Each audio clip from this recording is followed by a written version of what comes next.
Chapter 11, Devotion Towards the Almighty, Part 1. Chapter 11, Devotion Towards the Almighty. That means devotion, prayers towards the God. The above picture must have made you wonder, when did people started praying and singing religious songs in this way? This deep devotion towards the God is a gift of the Bhakti and Sufi movement that started in 8th century, not 18th, 8th century. Let us take a peek into that era and understand how all this reached us. So when we say that we believe, we follow and we pray to certain God, then a question comes to our mind when we started believing, preaching and following a particular God. So this entire chapter talks about the movement of Bhakti and the Sufi movement that started in the 8th century, and uh, and we people started following and believing in certain religion, certain sect, certain God. So this chapter will give us the entire detail how we started following something. In olden days, common people stayed away from education. Traditionally, members of the working class underwent vocational training. People were religious, but superstition was also widely prevalent during that time. So, they say that in olden times, people were not very educated and they stayed away from the education, but they used to earn their livelihood by undergoing a certain vocational training. So they were skilled people, they used to have a vocational training, but at the same time people were religious and also superstition were prevailing a lot during that time. Superstitions means andhavishwas. Due to this, undue advantage was taken by many opportunists. People weren't as scared by king as much as of religious head and saints. Religion becomes superficial. Ideal worship have had become widespread. Though people believed in and respected religious books like the Vedas and Puranas, etc., they were arrogant about the main philosophy that propagated. Charity was considered as a noble deed. Hindus and Muslims considered charity as a part of their religious beliefs. So they say that when people were not very educated and they were very superstitious was prevailing at a high level, it was a saying that people were not very scared about the king or his way of giving justice, but people were scared of the religious heads and the saints, because they started taking the undue advantage of the innocent people. Idol worship, that means Murti puja, has started a lot. People used to believe in Upanishads, Vedas, and Puranas, but they were arrogant about their main philosophies they propagated. Matlab, they used to believe in what they used to believe the most, and what is being said in these Vedas and Puranas were given a bypass. Hindus and Muslims considered charity as a part of their religion and they started practicing it a lot. Ghosts, spirits, appreciations, etc., were believed in and even worshipped. A few superstitions also became widely spread among the people. True faith had lessened. Some opportunist priests, Maulvis, saints, witch doctors, etc., started taking advantage of arrogance of people and their blind belief to make their own lives more comfortable and luxurious. Let us learn about the Bhakti movement that started during that period. सो भूत प्रेत इन सारी चीज़ों में लोगों का अंधविश्वास बहुत ज़्यादा बढ़ने लगा, and there were some people like this गुरुजीज, सेंट्स, मौलवीज, doctors, they started taking undue advantage of the people, and their poor beliefs in this made their life very comfortable and luxurious, because they were taking undue advantages of the innocent people. So in this chapter we will understand the bhakti movement that started during that period. You have already learnt about the advent of the Muslims during the Sultanate era in the previous chapter. Though they spread Islam in India, Hinduism remained the main religion and retained its status. All religions felt the need of need to spread awareness to remove ignorance. For this, the saints started a different religious movement in religious culture. Let us learn about those saints now. So, when this Sultanate period was there in India, and we have all heard and learnt about the Sultanate era in our previous chapter, they said Islam and Hinduism was in the greatest spread, and many regions of the country were under the influence of these two religions. So all other religions felt the need to spread the awareness and to remove the ignorance which is there amongst the people, and they wanted to remove few superstitions from the minds of the people.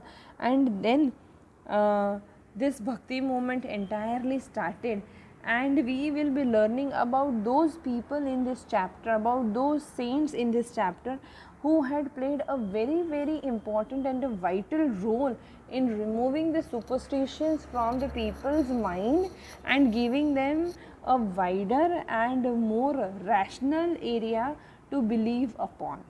So let's understand and read and learn about one by one of each in detail. So the first one goes as Vallabhacharya. Vallabhacharya was born in 1479 CE in Champaner in a Telugu Brahmin family. He followed Vaishnavism, the religion of his family. He studied the Vedas, Vedantas, Darshans, Sutras, Dharma Shastra, Purans, and history in depth.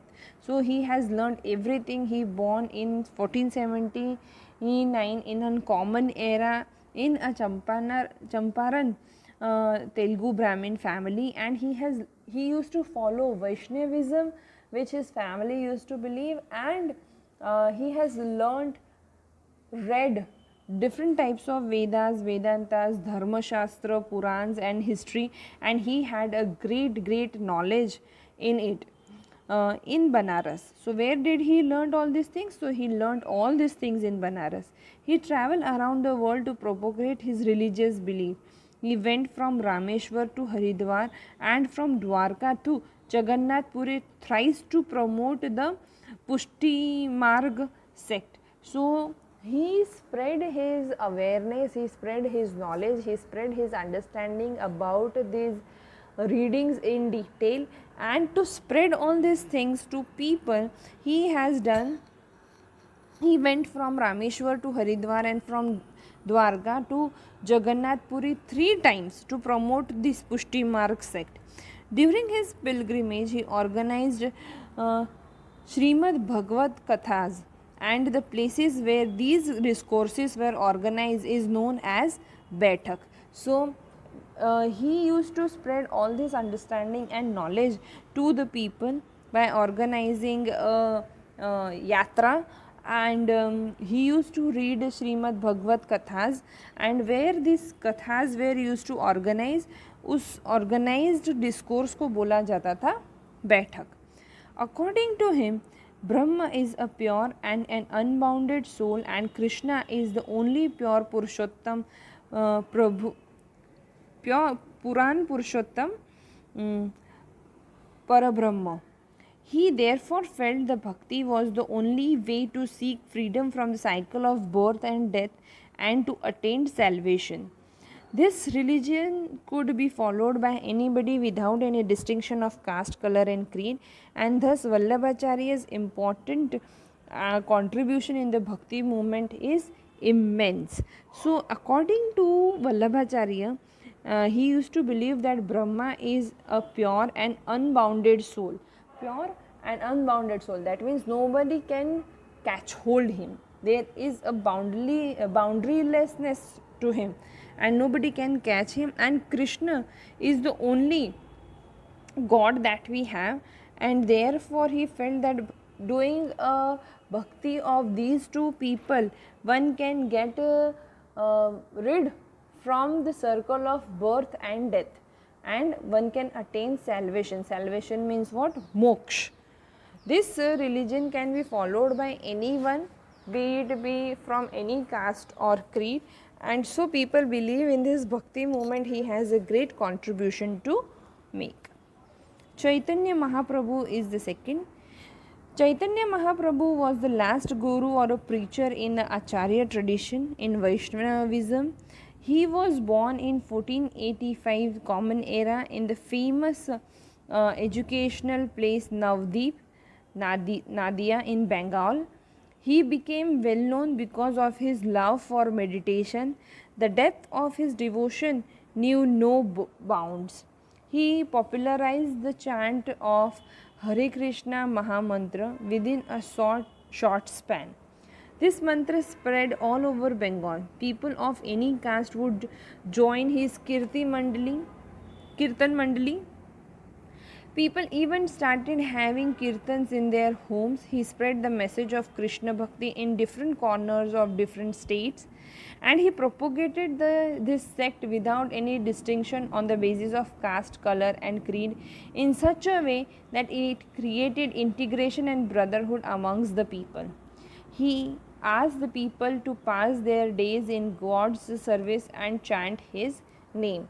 So this Chaitanya Mahaprabhu was the last saint from the preacher from the Acharya tradition that they had in Vaishnavism, and he was born in educational hub that we call Navdeep in Bengal, and he was a lover of a meditation, and he used to meditate and chant for Hare Krishna Mahamantra, and this Hare Krishna Mahamantra became very popular in Bengal.